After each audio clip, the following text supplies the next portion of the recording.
do not imagine that the way is short. Vast seas and deserts lie before his court. Consider carefully before you start. The journey asks of you a lion's heart. The road is long. The sea is deep. One flies first buffeted by joy, and then by sighs. If you desire this quest, give up your soul, and make our sovereign's court your only goal.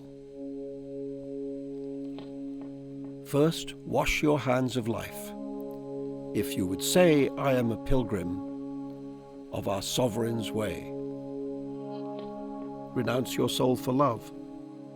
He you pursue will sacrifice his inmost soul for you. Whoever wishes to explore the way, let him set out. What more is there to say?